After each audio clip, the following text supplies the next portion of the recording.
विटा शहरापासून 9 किलोमीटर अंतरावर रेणावी हे गाव आहे। या गावचं एक आगळंवेगळं असं वैशिष्ट्य आहे। या गावामध्ये वेगवेगळ्या जातीचे आणि धर्माचे लोक राहतात, पण तरीही हे गाव शाकाहारी गाव म्हणून प्रसिद्ध आहे।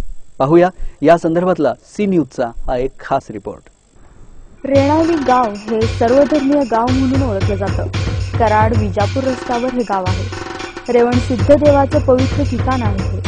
अमावस्या पौर्णिमाला येथे मोठी गर्दी होत असते। या गावातील लोक मांसाहार करत नाहीत, त्यामुळे या गावातील मुली दुसऱ्या गावात देताना आणि गावात मुलगी सून म्हणून आणताना शाकाहारी पद्धत अजूनही परंपरेने चालत आलेली आहे। रेणावी गावाचे अजून एक वैशिष्ट्य म्हणजे या गावाजवळ गायमुख नावाचं पवित्र ठिकाण आहे। येथे पाय धुवून रेवणसिद्ध देवाचे दर्शन घेतले जातं। या गायमुख नावाच्या पवित्र ठिकाणी राष्ट्रपिता महात्मा गांधी यांच्या पवित्र अस्थी विसर्जित केल्या आहेत। राष्ट्रपिता महात्मा गांधी यांचे निधन झालं होतं तेव्हा त्यांचे शिष्य असणारे व खानापूर तालुक्याचे सुपुत्र माजी आमदार तात्यासाहेब भिंगारदिवे यांनी पवित्र अस्थी विसर्जित केल्या आहेत। जलसंधारण कामातही या रेणावी गावाने राज्यात आदर्श निर्माण केलाय।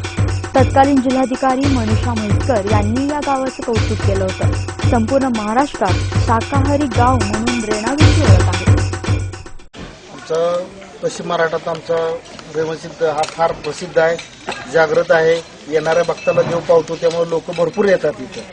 पण आमचं गाव पूर्ण शुद्ध शाकाहारी आहे। इथे कुणीही मांसाहार करत नाही। इतर सगळे म्हणजे सगळे समाजाचे लोक आहेत, तरी कुणीही इथं मांसाहार करत नाही। प्रत्येक महिन्याच्या अमावस्याला इथे यात्रा भरते आणि महाशिवरात्रीला फार मोठा सोहळा असतो। त्यामुळं कर्नाटक असू द्या, आंध्र प्रदेश असू द्या, महाराष्ट्र असू द्या, सगळी ह्या 2-3 राज्यातली लोक इथे येतात, कारण त्यांचा ते कुलस्वामी असल्यामुळे लोक भरपूर इथे येतात आणि जागृत देवस्थान आहे आमच्या इथे।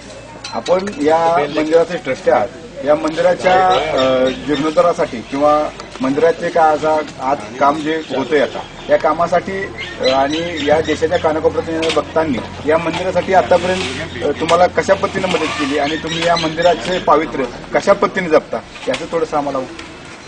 या ठिकाणी बाहेरून येणारा जो भक्त आहे तो सढळ हाताने या ठिकाणी मदत करत असतो आणि इथून जो पुजारी समाज किंवा ट्रस्टी जे आहेत त्यांना पूर्ण सवलत त्यांच्या ज्या उपयोगाच्या आहेत त्या इथं सढळ मनाने त्यांना मदत करतात। तसेच जो येणारा जो निधी आहे त्या निधीतून या मंदिराचा वारंवार जीर्णोद्धार केला जातो। डोंगरापाठीमागून इकडे पश्चिमेचा एक डोंगर आहे, त्याला पण खडी म्हणलं जातं। त्या डोंगराला प्रदक्षिणा घालून आल्यानंतर पुन्हा बसून सुद्धा प्रदक्षिणा घातली जाते आणि तिथून पलीकडच्या मार्गाने पूर्वेच्या दरवाजावर लोक आत येतात। आपण जेवढ्या देवाला परिक्रमा घातलेली आहे खडी, तेवढ्याच आतमध्ये पुन्हा प्रदक्षिणा घातली जातात आणि त्यानंतर आपण देवापाशी येऊन थांबलं, नमस्कार केला की आपली ही खडी परिक्रमा पूर्ण होते। साधारणतः किती परिक्रमा घातल्या जातात, काय असं काही नाही?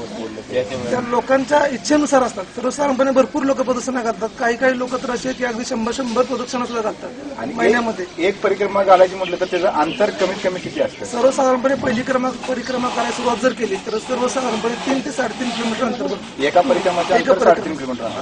अशा 100 परिक्रमा घातल्या जातात या लोकांच्या इच्छेनुसार घातल्या जातात। महिन्यावर त्याचं नवस पूर्ण होतं, त्याच्या पद्धतीने परिक्रमा घातली।